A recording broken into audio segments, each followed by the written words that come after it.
1월 11일 주일 주님 세례 주길 입당송. 주님이 세례를 받으시자 하늘이 열렸네. 성령이 비둘기처럼 그분 위에 머무르시고 아버지의 목소리가 들려왔네. 이는 내가 사랑하는 아들, 내 마음에 드는 아들이다. 제1독서. 여기에 나의 종이 있다. 그는 내 마음에 드느니다.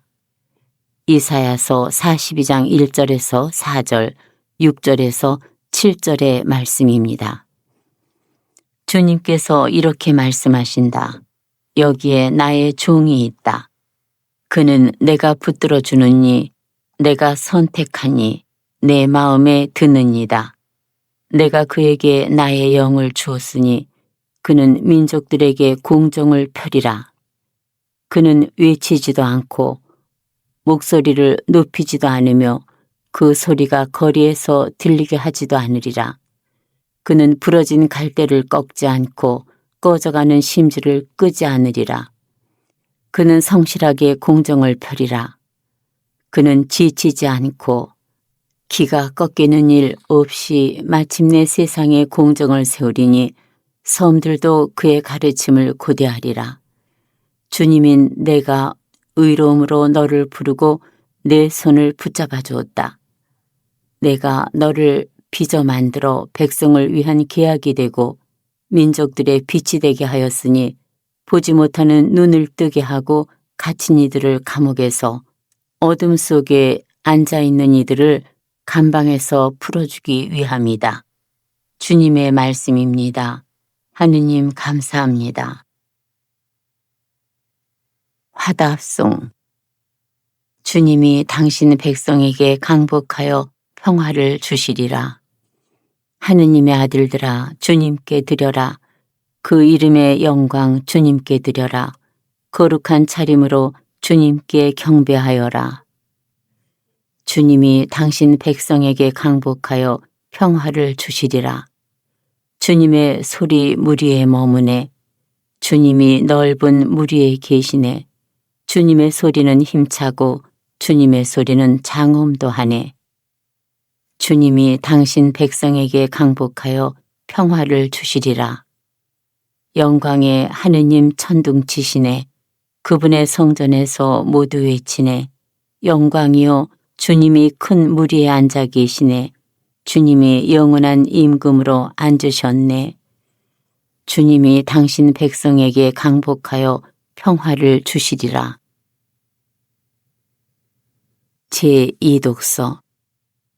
하느님께서 예수님께 성령을 부어주셨습니다. 사도행전 10장 34절에서 38절의 말씀입니다. 그 무렵 베드로가 입을 열어 말하였다. 나는 이제 참으로 깨달았습니다.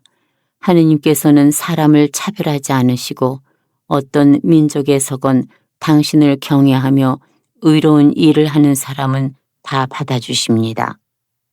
하느님께서 예수 그리스도 곧 만민의 주님을 통하여 평화의 복음을 전하시면서 이스라엘 자손들에게 보내신 말씀을 여러분은 알고 있습니다.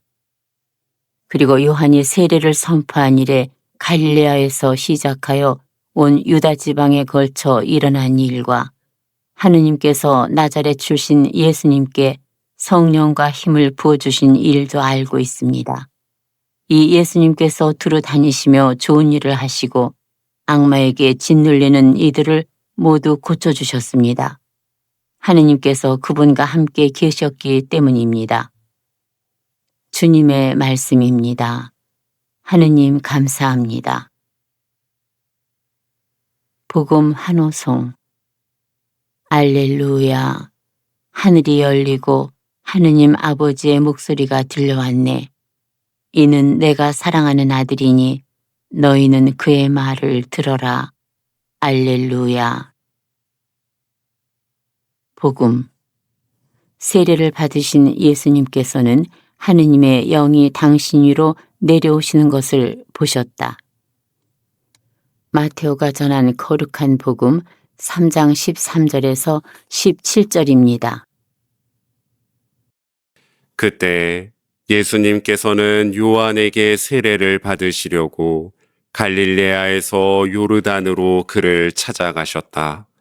그러나 요한은 제가 선생님께 세례를 받아야 할 터인데 선생님께서 저에게 오시다니요 하면서 그분을 말렸다. 예수님께서는 지금은 이대로 하십시오. 우리는 이렇게 해서 마땅히 모든 의로움을 이루어야 합니다. 하고 대답하셨다. 그제야 요한이 예수님의 뜻을 받아들였다. 예수님께서는 세례를 받으시고 곧 물에서 올라오셨다. 그때 그분께 하늘이 열렸다. 그분께서는 하느님의 영이 비둘기처럼 당신 위로 내려오시는 것을 보셨다.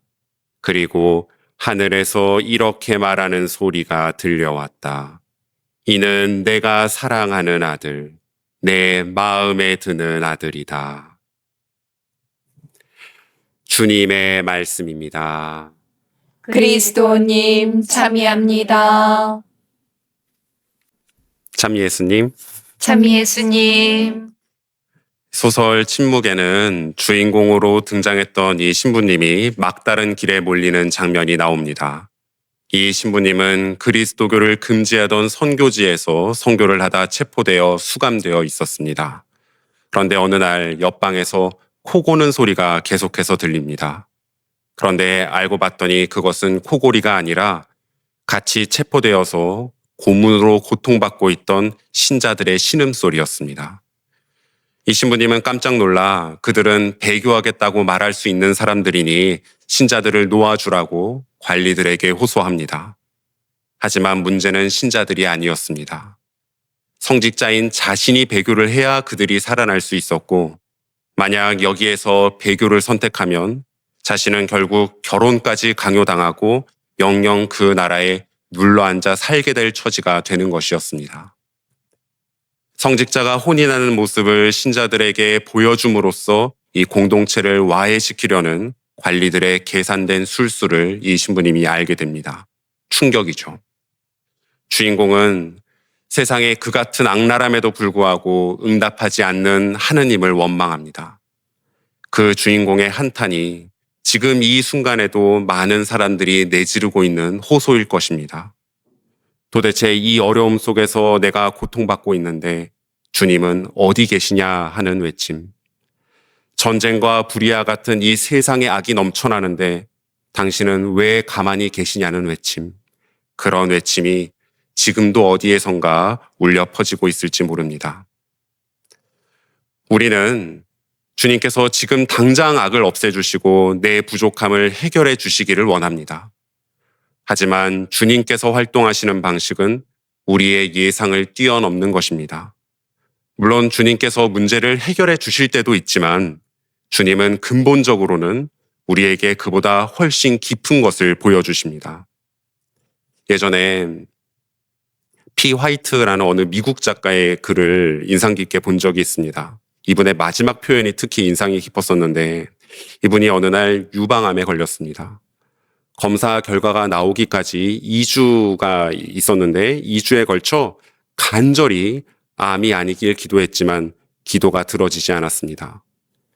기도에 배신당했다라는 고통도 컸지만 사실 주변 사람들의 말이 더 듣기 힘들었습니다. 그게 다 하느님께서 계획하신 것이 있는 거고 이끌어 주시느라 그런 거 아니겠느냐라는 그 말이 가장 듣기 힘들었다고 했습니다. 그런 계획을 가진 하느님이라면 나는 하느님과 아무 관련이 없었으면 좋겠다라는 그런 생각마저 들었다는 거죠. 이 고통이 도대체 무슨 의미인가?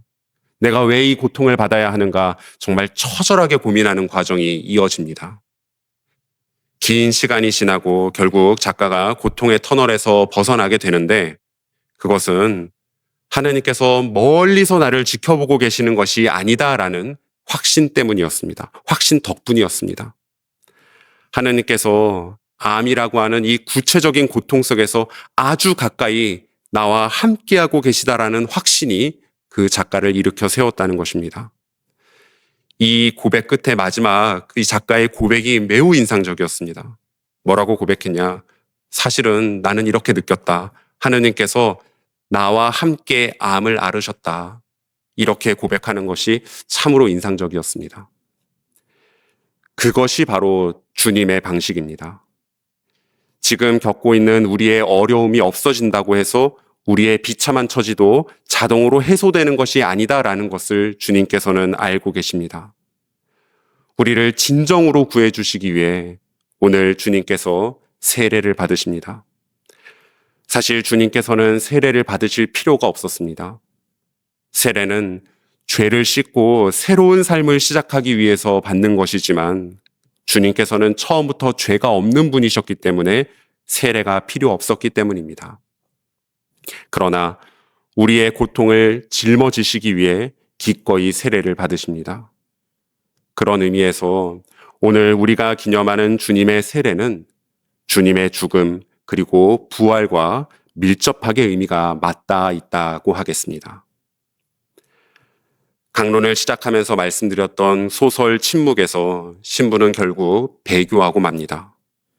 바닥에 깔려있는 주님 그림을 밟으러 신부가 발을 내딛습니다. 그걸 밟으면 배교죠. 그런데 고통 속에서 몸부림치는 이 주인공의 마음 속에 주님의 말씀이 울려 퍼집니다. 괜찮다. 밟아라. 나는 너희에게 밟히기 위해 이 세상에 왔다. 이 말씀이 울립니다. 그것이 주님의 세례가 무엇인지 잘 보여준다라는 생각이 듭니다. 어느 전쟁에서 미사일에 맞아 무너진 건물 속에 어린아이가 쓰러져 있는 모습을 보고 많은 사람이 한탄했습니다. 도대체 주님은 어디 계시냐고 물었습니다. 하지만 오늘 주님 세례 주기를 거치면서 우리는 그 아이 옆에 주님께서 피 흘리며 함께 앉아 계심을 발견합니다. 주님께서 그렇게 밟히기 위해 함께하기 위해 오늘 세례 받으십니다. 성부와 성자와 성령의 이름으로 아멘. 유튜브에서 강웅남으로 검색한 후 제 사진을 클릭하면 재생 목록에는 성경과 강남 노래방 영상들이 저장되어 있습니다. 재생 목록에서 시청하여 주세요. 구독 부탁합니다.